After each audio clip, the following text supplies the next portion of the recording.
In today's video, I'm going to teach you how to link tables in Airtable. If you've ever wanted your data to talk to each other, like connecting projects to clients or tasks to team members, linking tables is how you do it.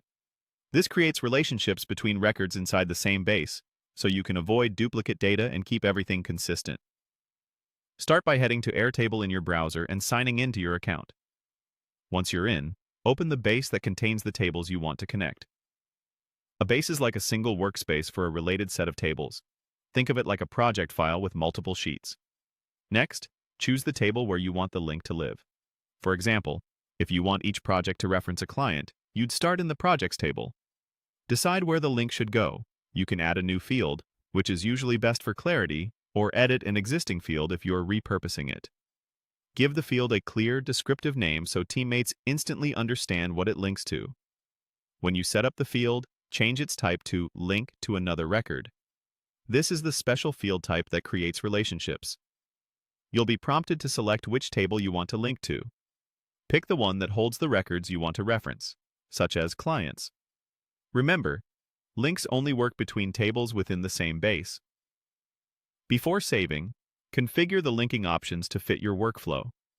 You can allow linking to multiple records if a single item should connect to more than one record. For example, a task that belongs to several projects. You can also limit selection to a specific view to keep choices clean and on policy, or leave it open if you need flexibility. Airtable can automatically create a reciprocal field on the other table, so the relationship is visible from both sides, which is helpful for navigation. Click Create Field or Save to confirm your settings. Now click any cell in your new linked field. You'll see a picker where you can search and select existing records from the target table. If the right record doesn't exist yet, type a name and create it on the fly. Airtable will add that new record to the linked table and connect it immediately. If you enabled multiple links, you can add more than one selection to the same cell. That's it.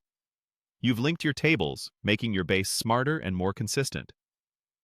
As a next step, consider using lookups or rollups to pull in useful details from the linked records and keep your field names clear so your team always knows what's connected.